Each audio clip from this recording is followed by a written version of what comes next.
Assalamu alaikum. I hope you all are fine. So in this video we are going to continue the series of CS 432 that is network modeling and simulation.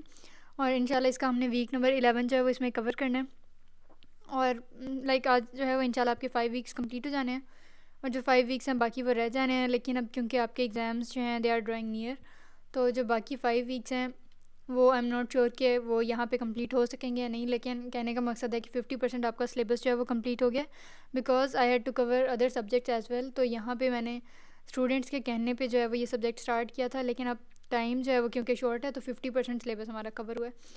सो जो बाकी 50 रह जाएगा वो आपने अपने and पे cover कर लेना है, या अगर उसमें कोई क्यूरी या कन्फ्यूजन रह जाए तो you can always ask from me through comment section. ठीक हो गया। और उसके अलावा अगर फिर भी I will try my best, अगर हो सका तो मैं कोशिश करूँगी कि अगर बाकी 5 वीक्स भी हो सके तो अब यहाँ पे हम बात करते हैं वर्चुअल सर्किट नेटवर्क्स की। अब यहाँ पे बेसिक्स या हम इसका बेसिक एक कॉन्सेप्ट अगर हम देखें तो जो सोर्स टू डेस्टिनेशन पाथ्स होते हैं ना, कि सेंडर ने डेटा सेंड करना है और रिसीवर ने रिसीव करना है, तो उनका जो दरम्यान में लिंक होता है वो टेलीफोन सर्किट की तरह जो वो काम करता है और इसमें परफॉर्मेंस को गारंटी किया जाता है। ठीक है। फिर उसके बाद जो है इसका ऑपरेशन क्या होता है या ये कैसे ऑपरेट करता है कि इसमें हम क्या करते हैं, कॉल की तरह एक सेटअप होता है, या जैसे फॉर एग्जांपल वो जो टेलीफोन होता है उसमें सेंडर कॉल कर रहा होता है या हम नंबर डायल जैसे करते हैं और रिसीवर जब तक फ़ोन पिक करता है तो ही फिर एक लिंक उनका जो है वो इस्टेब्लिश होता है या एक उनका सेटअप बनता है। और जैसे ही वो रिसीवर रखते हैं वापस तो वो जो पूरा चैनल है वो टीयर डाउन कर जाता है। ठीक है। तो इसी तरह से वर्चुअल सर्किट नेटवर्क जो है वो काम करते हैं। हर पैकेट जो है उसका कोई ना कोई वीसी आइडेंटिफायर होता है। ठीक है। उसके अलावा डिफरेंट रिसोर्सेज जैसे बैंडविड्थ, बफर्स और ये सारी कैपेसिटीज़ और मेमोरीज जो हैं वो हर वर्चुअल सर्किट को जो है वो एलोकेट की जाती हैं। ठीक है। अब डिफरेंट पैकेट्स जो हैं वो सेम पाथ को ट्रैवर्स करके यूज़ करके जो है वो डेस्टिनेशन तक पहुंच सकते हैं। उसके अलावा इस तरह भी हो सकता है कि एक ओरिजिन, एक डेस्टिनेशन है, एक सेंडर है और एक रिसीवर है, तो वो दो लिंक्स के ज़रिए से अपनी कैपेसिटी को डिस्ट्रीब्यूट करके जो है वो सक्सेसफुली रिसीवर तक पहुंच रहे हों। ठीक है।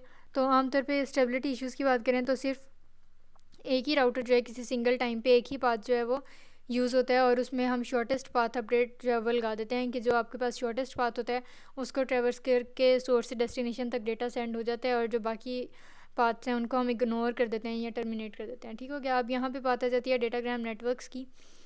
और अगेन यहाँ पे इसका कॉन्सेप्ट ये है कि दो पैकेट्स जो डिफरेंट यूज़र्स से आ रहे हैं, डिफरेंट यूज़र पेयर्स से आ रहे हैं, वो किसी मतलब क्या करें कि सॉरी यहाँ पे डेटाग्राम नेटवर्क्स क्या है, 2 packets of the same user pair, कि अगर एक ही क्लाइंट और वो 2 पैकेट्स को सेंड कर रहा है तो लाजमी नहीं है कि वो एक ही रूट, एक ही ट्रैक को फॉलो करके रिसीवर तक पहुँचेंगे। हो सकता है कि वो डिफरेंट ट्रैक्स और डिफरेंट जो हैं वो रूट्स, लिंक्स जो हैं वो एक्वायर करें। ठीक है।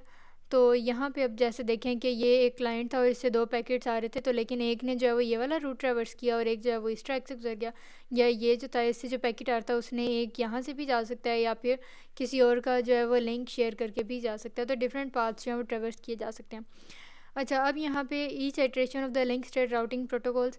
अब यहाँ पे इसकी कॉम्प्लेक्सिटी जो है वो पेपर्स के पॉइंट ऑफ व्यू से काफ़ी इंपॉर्टेंट आ गया ये, कि टोटल नंबर ऑफ़ कंपेरिजन आपके पास बनते हैं एन स्केयर कॉम्प्लेक्सिटी के, और यहाँ पे n इंटू एन प्लस 1/2 करें, इसको सॉल्व आप आगे करें तो एन स्क्र प्लस n/2 होता है। तो इसमें डोमिनेंट टर्म जो होता है वो एन स्क्र होता है, तो इसलिए हम बाकी स्मॉल फैक्टर्स को जो है वो इग्नोर कर रहे होते हैं। इसी तरह कुछ ज़्यादा एफिशिएंट वे में अगर वो कोई पूछ ले कि भाई इन कंपैरिजन से ज़्यादा कोई एफिशिएंट तरीका है, तो आपने कहना है कि हाँ है, वो n log n algorithms, like n log n complexity के एल्गोरिदम्स हैं। ठीक है। फिर अगर आपको कोस्ट दी हो तो फिर हम जो है वो नए रूट्स वगैरह जो हैं वो फाइंड कर सकते हैं और फिर हम उसे नई नेक्स्ट डेस्टिनेशन की कोस्ट जो है वो फाइंड कर सकते हैं।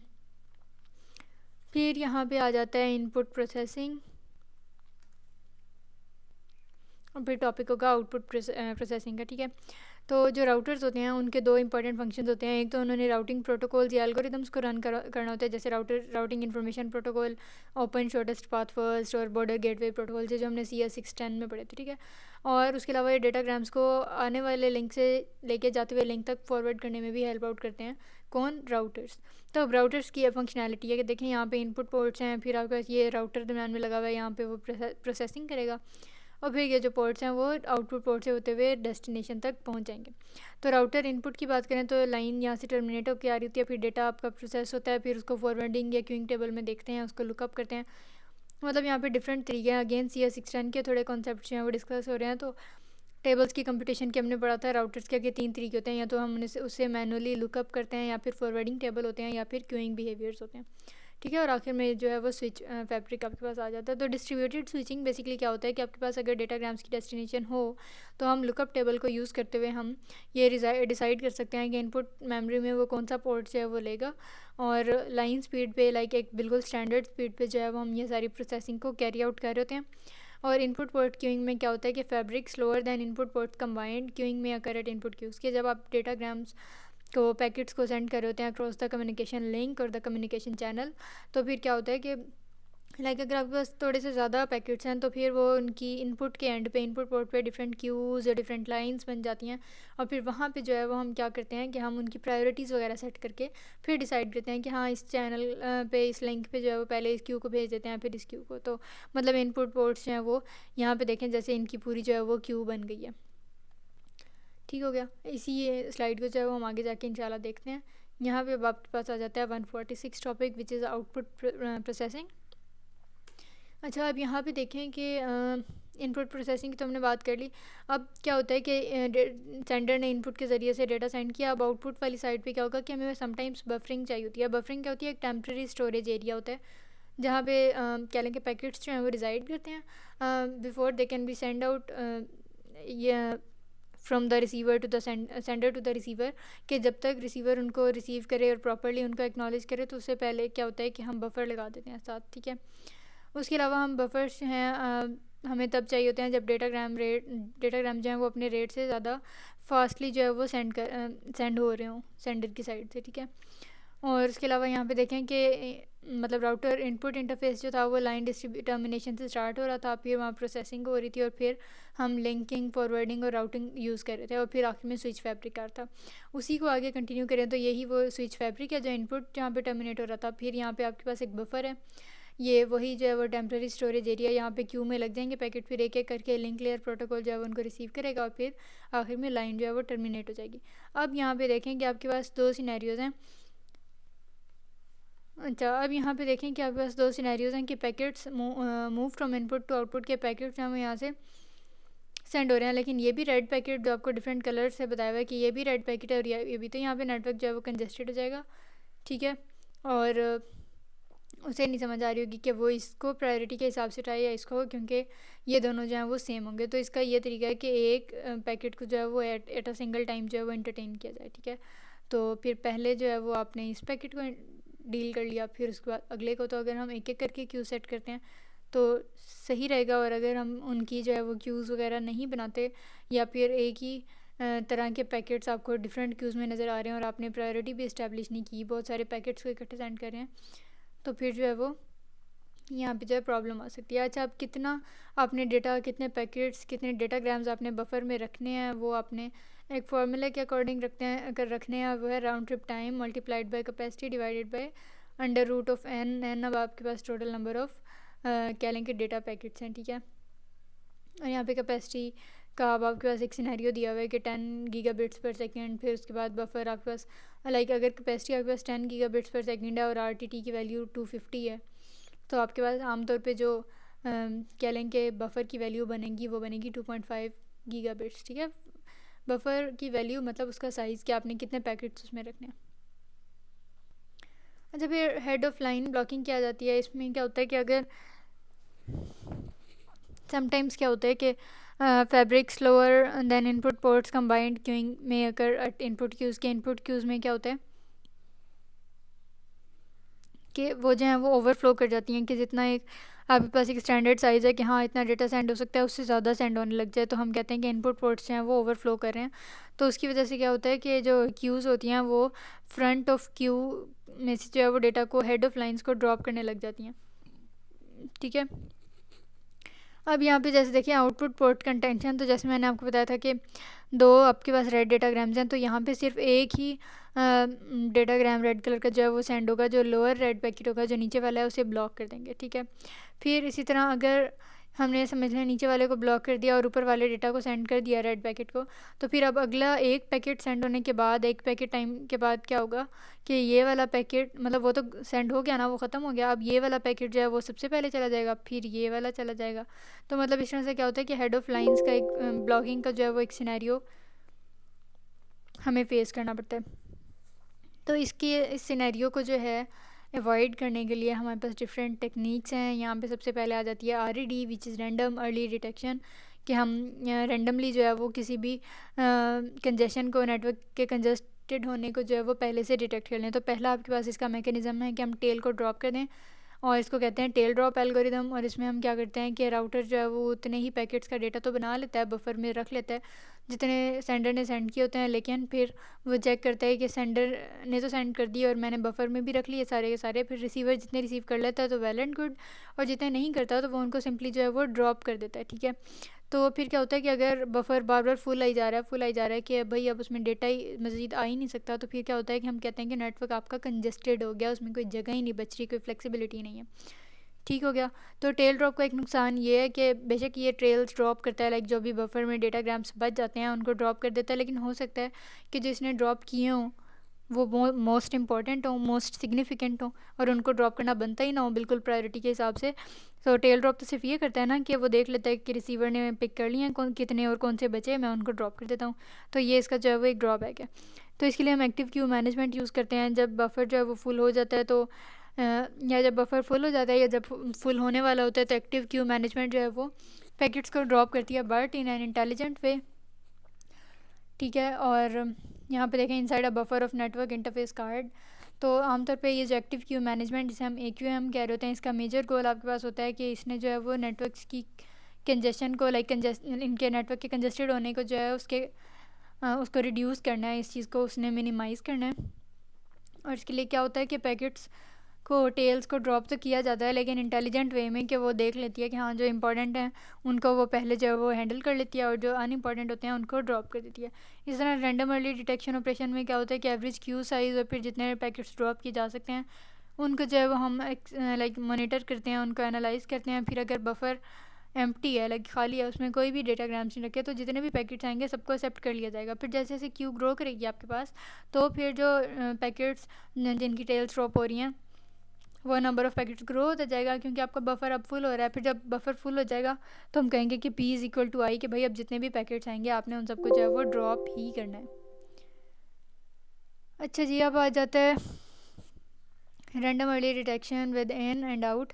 अब क्या होता है कि आपके पास एक और मॉडल है जिसमें हम दो क्लासेस जो हैं वो यूज़ करते हैं, और ये रैंडम अर्ली डिटेक्शन से मिलता जुलता ही है, लेकिन हम इसमें दो क्लासेस यूज़ करते हैं, एक इन और आउट, ठीक है। आउट क्लास जो है उसका लोअर मिनिमम थ्रेशोल्ड होता है, और क्या होता है कि पैकेट्स को पहले ड्रॉप किया जाता है आउट क्लास से, और फिर अगर वहाँ से ड्रॉप होते होते सारा साइज़ फिर भी बढ़ता जाए तो फिर हम इन से जो है वो पैकेट्स को ड्रॉप करने लग जाते हैं। मतलब दो क्लासेस बना लेते हैं, एक इन और एक आउट। आउट से पहले पैकेट्स ड्रॉप करते हैं, और मतलब कह लें कि ये भी हो सकता है कि आउट पे हमने थोड़ी कम इम्पॉर्टेंट पैकेट्स रखे हुए हैं ना, तो फिर पहले जब बफर आपका फुल होने लगता है तो हम कहते हैं कि आउट वालों को जो पहले है खाली कर लो, ठीक है। फिर जब एक टाइम आया कि वो सारे खाली हो गए फिर भी बफर फुल ही जा रहा है, तो फिर हम क्या करेंगे कि इन पैकेट्स को ड्रॉप करेंगे। अच्छा जी, अब यहाँ पे ये पूरा आपके पास है कोड ब्लॉक। अब ये कोड ब्लॉक बेसिकली क्या बताता है कि for each packet interval, her packet interval के लिए अगर तो वो इन पैकेट है, ठीक है, या वो इन पैकेट है या वो आउट पैकेट है। हम फ़िलहाल पहले बात करते हैं इन पैकेट की। इन पैकेट क्या है, मैंने आपको बताया कि जिसमें से बाद में पैकेट्स ड्रॉप होने हैं, जो ज़्यादा प्रायोरिटी वाला समझ लें। तो उसमें पहले आपने हर पैकेट के लिए आपने जो है वो दो चीज़ें कैलकुलेट करनी है, एक उसका एवरेज क्यू साइज़ और एक उसका मतलब एवरेज इन का क्यू साइज़, और फिर एक average total Q size, like in और आउट को मिला के। फिर आपने देखना है अगर तो वो इन पैकेट है और उसके एवरेज इन की वैल्यू मिनिमम और मैक्सिमम के दरमियान में है, तो आपने उसकी प्रोबेबिलिटी कैलकुलेट करनी है। उस प्रोबेबिलिटी के हिसाब से अगर तो वो इस केस में आ रहा है कि भाई उसको ड्रॉप कर दिया जाना चाहिए, तो आपने कर देना है ड्रॉप दिस पैकेट। एल्स मतलब अगर इस तरह का सिनेरियो नहीं है और ये है कि एवरेज ज़्यादा है एज़ कम्पेयर टू मैक्सिमम, तो फिर हर हाल में ही पैकेट ड्रॉप करना है, फिर आपने प्रोबेबिलिटी चेक नहीं करनी। इसी तरह फिर आपके पास आउट पैकेट आता है, उसमें आपने कैलकुलेट करना है कि उसका जो एवरेज टोटल है वो मिनिमम और मैक्सिमम से के दरमियान में है। अगर वो दरमियान में है तो आपने प्रोबेबिलिटी चेक करनी है, और फिर उस प्रोबेबिलिटी डिस्ट्रीब्यूशन के हिसाब से चेक करना है कि उसको टर्मिनेट करना है उसको ड्रॉप करना है या फिर उसको चैनल पे या लिंक पे जो है वो सेंड करना है एल्स। और अगर इस तरह नहीं है और आपके पास एवरेज जो है वो ग्रेटर देन ही है as compare to maximum, like maximum की वैल्यू लेस देन है और एवरेज ज़्यादा है, तो फिर आपने प्रोबेबिलिटीज़ वगैरह के इस चक्कर में नहीं पड़ना, आपने डायरेक्ट ही जो है वो उस पैकेट को ड्रॉप कर देना है, ठीक है। तो ये था इस पूरे कोड का मतलब, और ये ही जो है इस तरह से ऑपरेट करता है, लेकिन वो कोड जो है वो ज़्यादा इंपॉर्टेंट है as compare to this graph.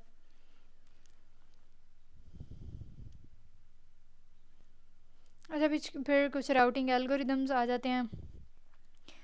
तो राउटिंग एल्गोरिदम जो है वो बेसिकली आपके पास एंड टू एंड पाथ बताता है किसी नेटवर्क का। इसमें फॉरवर्डिंग टेबल्स यूज़ होते हैं जो बताते हैं कि लोकली लाइक कोई पैकेट किस सेंडर से सेंड होगा, कौन सा रिसीवर उसको कब और कैसे रिसीव करेगा, वो बताते हैं, और फिर नेक्स्ट हेडर में क्या इन्फॉर्मेशन स्टोर होगी एंड ऑल दिस। तो ग्राफ एब्स्ट्रैक्शन की बात करें तो ये आपके पास पूरा ग्राफ नज़र आ रहा है जिसमें एन जो है वो आपके पास सेट ऑफ राउटर्स हैं या नंबर ऑफ़ राउटर्स हैं, और इसके अलावा ई जो है वो नंबर ऑफ़ लिंक्स या एजेस हैं, ठीक है। अब यहाँ पे X Y U V W X Y Z ये सारे जो हैं वो आपके पास राउटर्स हैं, और ये जो लिंक्स नज़र आ रहे हैं जिनको आपने 1 2 2 3 ये जो यहाँ पे नेम किया हुआ है वो लिंक्स हैं बेसिकली, ठीक है। तो यू से वी तक एक लिंक, फिर वी से डब्ल्यू, फिर डब्ल्यू से जेड, एक्स से वाई, डब्ल्यू से एक्स, तो ये जो एजेस नज़र आ रहे हैं वो लिंक्स हैं बेसिकली। तो इसकी कॉस्ट हमेशा जो है वो आई की इक्वल होती है या फिर ये बैंडविड्थ से इन्वर्सली रिलेटेड होती है। इससे हम जो है वो टोटल आपके पास path of cost of path जो है वो क्या लेंगे मेजर कर सकते हैं। फिर एक की क्वेश्चन है कि लीस्ट कॉस्ट पाथ क्या है यू एंड जी के दरमियान में, तो हम बेसिकली कोई ऐसा एल्गोरिदम लगाते हैं जो आपको बता सके कि लीस्ट कॉस्ट कौन सी है।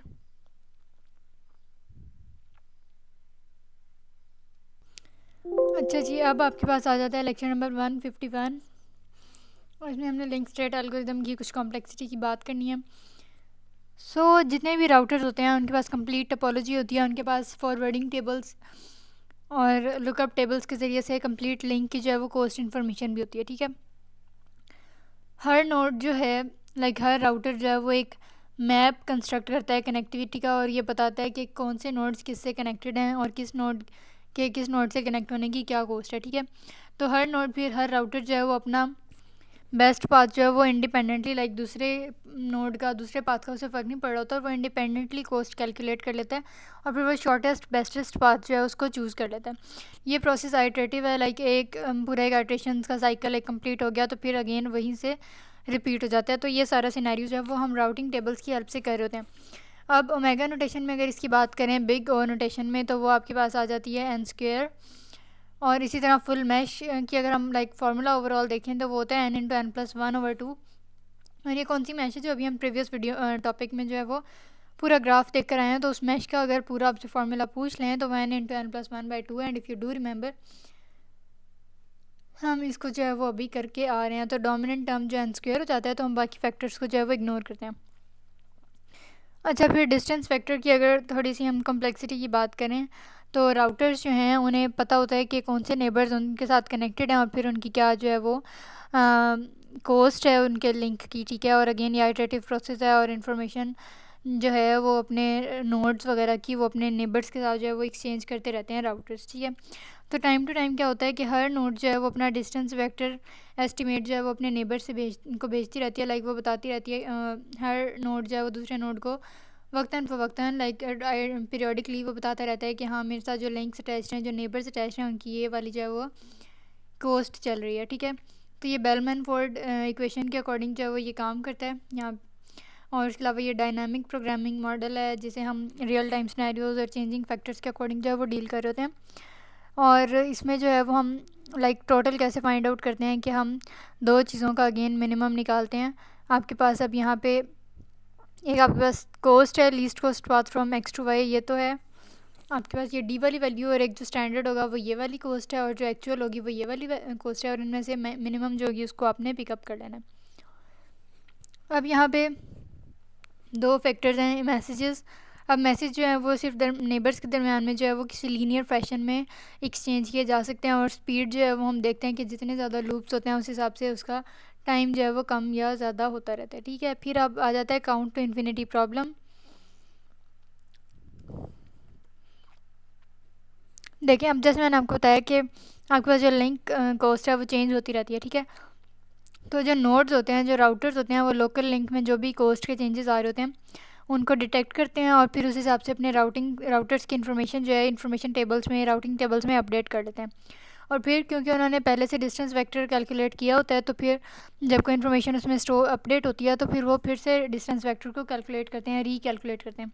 फिर अगर डिस्टेंस वेक्टर में कोई चेंज आ रहा होता है तो फिर वो नेबर्स को भी नोटिफाई कर देते हैं। तो अब यहाँ पे एक गुड न्यूज़ देखें कि at time T nought Y detects the link cost change update its distance vector. अब क्या हुआ कि वाई ने कोई चेंज जो है वो नोट किया और फिर उसने अपना वेक्टर एल्गोरिदम जो है वो चेंज कर लिया, ठीक है। फिर अब क्या होगा कि जी जो है यहाँ पे उसको इन्फॉर्मेशन मिलेगी, वाई जो है वो उसे अपडेट देगा कि भाई मेरा जो लिंक है, जो मेरा कोस्ट है वो चेंज हो गई है और मैंने उसको अपडेट कर लिया। तो फिर जी जो है वो भी अपने हिसाब से उस टेबल में वैल्यू को अपडेट कर देगा, ठीक है। It computes new least cost to X and send neighbours to its distance factor. अब क्या हुआ कि वाई को जो है वो एक्स ने इन्फॉर्मेशन मतलब वाई ने इन्फॉर्मेशन दे दी जेड को। जेड अब अपने टेबल्स जो हैं वो कंप्यूट करेगा और फिर वो देखेगा कि एक्स तक जाने के लिए अब वो शॉर्टेस्ट पाथ जेड से वाई और वाई से एक्स बन रहा है या डायरेक्ट जेड से एक्स बन रहा है। तो फिर वो उस हिसाब से अगेन जो है वो क्या करेगा कि सारी अपडेट्स वगैरह कलेक्ट करेगा, अपने नेबर्स को बताएगा। So Y is least cost do not change, Y does not send message to Z. तो अगर कोई चेंजेस वगैरह नहीं हो रहे तो डेफिनेटली जेड जो है वो ऐसे कोई अपडेट्स वगैरह रिसीव नहीं करेगा। सिर्फ मैसेजेस और अपडेट्स और एक्नॉलेजमेंट्स तब सेंड होती हैं जब कोई ना कोई चेंज वगैरह आ रहा हो, किसी अपडेट के बारे में एक्नॉलेज करना हो तो। अच्छा, गुड न्यूज़ जो है वो फास्टली ट्रैवल करती है। लाइक गुड न्यूज़ क्या कि अगर पहले 50 यूनिट्स लग रहे हैं डेटा सेंड होने में और अब 20 लगेंगे तो इस तरह की न्यूज़ फ़ौरन से जो है वो नेबर्स तक पहुंचा दी जाती है। लेकिन अगर पहले 50 लग रहे थे और अब अपडेट के बाद 60 लग रहे हैं तो फिर क्या होगा कि bad news will travel slow. क्योंकि अब ज़्यादा नंबर ऑफ़ आइट्रेशंस जो हैं वो परफॉर्म करनी पड़ेंगी, ठीक है। अब यहाँ पे बैड न्यूज़ जो है लाइक जिसकी वजह से ज़्यादा आपके पास कह लें कि कोस्ट पड़ जाती है, उसकी वजह से क्योंकि ज़्यादा कोस्ट होती है तो ज़्यादा नंबर ऑफ़ लूप्स जो हैं वो क्रिएट हो जाते हैं। तो at time T nought Y detects the link cost change, the cost has change from 4 to 60। तो जैसे यहाँ पे देखें कि ये आपके पास वैल्यू थी 4 और अब वो हो गई है 60, ठीक है। तो अब क्या होगा कि Y computed new minimum cost path to X to have a cost of 6 via node Z. Of course we can see that cost via Z is wrong. सो यहाँ पे देखेंगे टाइम टी नॉट पे ये वाई के सारे access हैं, time loop lapses हैं और यहाँ पे जेड के हैं, ठीक है। तो यहाँ पहले एक्स की कोस्ट थी 4 और फिर यहाँ पे एक्स की कोस्ट नेक्स्ट जो अपडेट हुई इन्फॉर्मेशन वो हो गई 60, ठीक है। तो अब ये 60 और 6 चलता रहेगा। अब अगर यहाँ से हम एक ट्रैक मतलब हम लाइक जेड से होते हुए अगर दोबारा वाई तक पहुँचे तो 6, 7 और 8 मतलब इस तरह से जो है वो अपडेट होता रहेगा। और फिर नेक्स्ट यहाँ पे 9 हुआ, फिर 9 से यहाँ पे 10, 10 से 11। तो मतलब अगर इस तरह से ट्रैक करेंगे हम रिवर्स तो एक एक जो है वो नंबर ऐड होता रहेगा। लेकिन फिर अब वाई ने जो है वो जेड को इन्फॉर्मेशन क्योंकि दी थी कि हाँ मैं अपने टेबल जो है वो अपडेट कर रहा हूँ, तो जेड को लगे लाइक वाई विल कंसिडर कि अगर मैंने एक्स तक पहुँचना है तो शायद जेड जो है उसका नंबर मैं लेता भी हूँ तो मुझे कम जो है वो कॉस्ट लगेगी। तो वो इस चक्कर में नीचे जाता है अपना नंबर कम करने के लिए, अपनी कॉस्ट कम करने के लिए। लेकिन वहाँ पे एक ज़्यादा हो जाता है, फिर वो ऊपर जाता है एक ज़्यादा। तो जिसकी वजह से क्या होता है कि सिर्फ एक वैल्यू के चेंज होने की वजह से, एक कॉस्ट के ज़्यादा होने की वजह से ये पूरा मतलब ये होते होते पूरा एक लूप बन जाता है कि लाइक एक नोड से दूसरे नोड, एक राउटर से दूसरे राउटर तक जाते हुए हम ये कोशिश करते हैं कि मतलब हमारे पास जो है वो कम कॉस्ट लगे। तो वो बार बार वाई से जेड से एक्स ये ट्रैवर्स करता रहता है। लेकिन जैसे ही वो ट्रैवर्स करता है उसकी अपनी कॉस्ट पहले से ज़्यादा हो जाती है। तो इसकी वजह से जो है वो एक राउटिंग लूप बन जाता है जिसे हम एक ब्लैक होल कहते हैं। और जिसकी वजह से क्या होगा कि इन राउटिंग टेबल्स के दरमियान में हमेशा और आखिर तक जो है वो पैकेट जो है वो डेविएट करता रहता है, लूप बैक करता रहता है और उसे कभी भी डेस्टिनेशन जो है वो नहीं मिलती, ठीक है। फिर आ जाता है पॉइजन रिवर्स।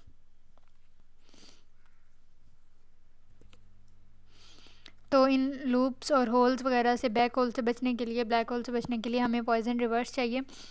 तो बैड न्यूज़ जो है वो बहुत ज़्यादा स्लो ट्रैवल करती है। अगर उसकी कॉस्ट ज़्यादा हो तो फिर तो और ही ज़्यादा स्लो करती है और पिंग पोंग इफेक्ट बन जाता है कि ऊपर नीचे। तो due to looping is undesirable और वो कभी भी हमें नेटवर्क में अपने नहीं चाहिए होता। तो नोड्स जो हैं वो ब्लाइंडली वो सिनेरियो और वो ट्रैक फॉलो कर रहे होते हैं जो उनको फॉलो करने के लिए कहा जा रहा होता है। तो इसका एक छोटा सा जो है वो सोल्यूशन है कि tell a small lie poison the link, कि आपने लिंक को जो है वो पॉइजन कर देना है।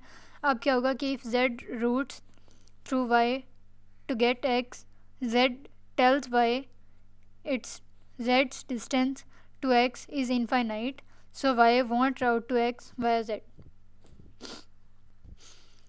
तो यहाँ पे कहने का क्या मकसद है कि अगर z ने जो है x तक पहुँचने के लिए y से जाना है तो वो थोड़ा सा झूठ बोल देगा कि वो लिंक को पॉइजन कर देगा. कैसे कि z जो है वो y को कहेगा कि भाई मैं तुमसे होके इसलिए जा रहा हूँ x तक.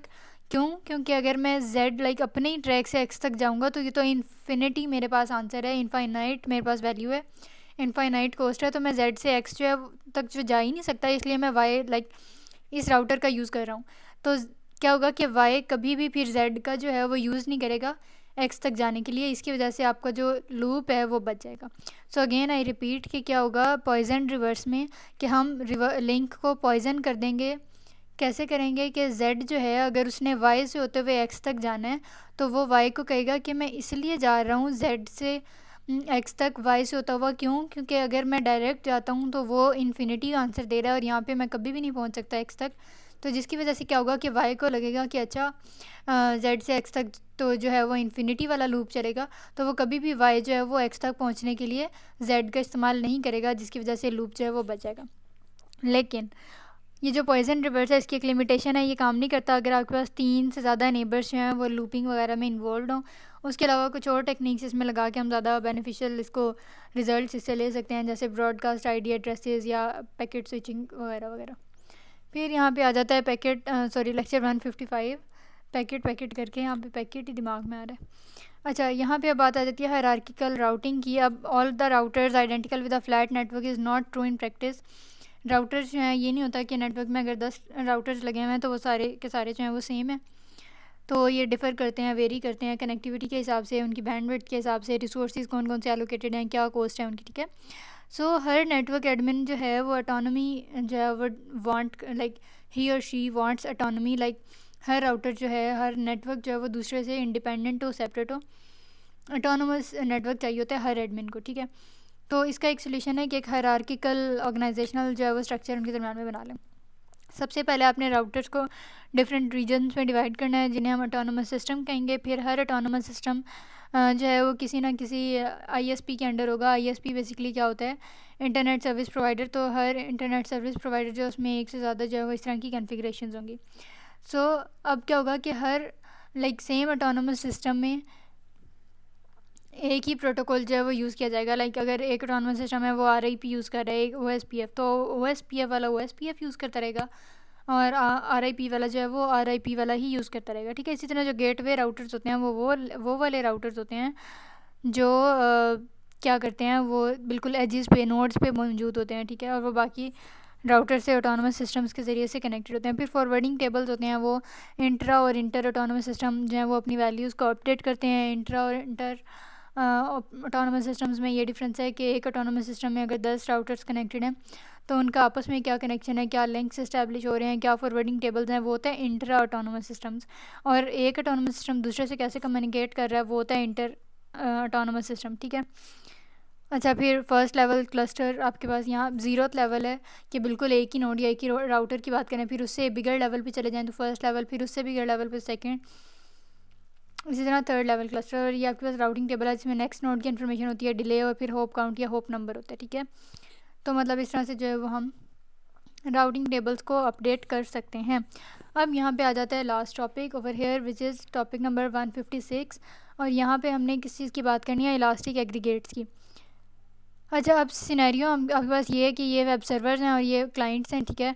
और ये डिफरेंट राउटर्स और डिफरेंट मतलब कनेक्शन या कनेक्टिंग डिवाइसेस से होते हुए पैकेट जो है वो यहाँ से यहाँ जो है वो सेंड होगा. ठीक है. ट्रैफिक एग्रीगेट क्या होता है कि suppose that a request arrives for downloading a file of size V bytes must be transferred from S to T. कि अब अगर एक फ़ाइल सेंड होनी है सर्वर से क्लाइंट तक तो S से लेकर T तक हर रूट जो है वो उसने ट्रैवर्स करना है सो दैट वो सक्सेसफुली जो है वो पहुँच सके. तो अब हमने क्या करना होता है कि उसमें दरम्यान में जितनी भी नोड्स या राउटर्स या कनेक्टिंग डिवाइसेस आ रही हैं उनका आपने समेशन ले लेना है. ठीक है. अब वो समेशन क्योंकि एग्रीगेट ओवरऑल बहुत ज़्यादा हो जाता है तो उसकी हम फिर एवरेज रिक्वेस्ट ले लेते हैं. अब एवरेज रिक्वेस्ट आपके पास क्या होता है कि this is the average file size. ठीक है. और ये हम कैसे कैलकुलेट करते हैं कि हम मल्टीप्लाई कर देते हैं n/t से, और इनका जो बेसिकली है कम्प्लीमेंट ले लेते हैं। कॉम्प्लीमेंट में क्या होता है कि हम वैल्यूज़ चेंज कर रहे होते हैं।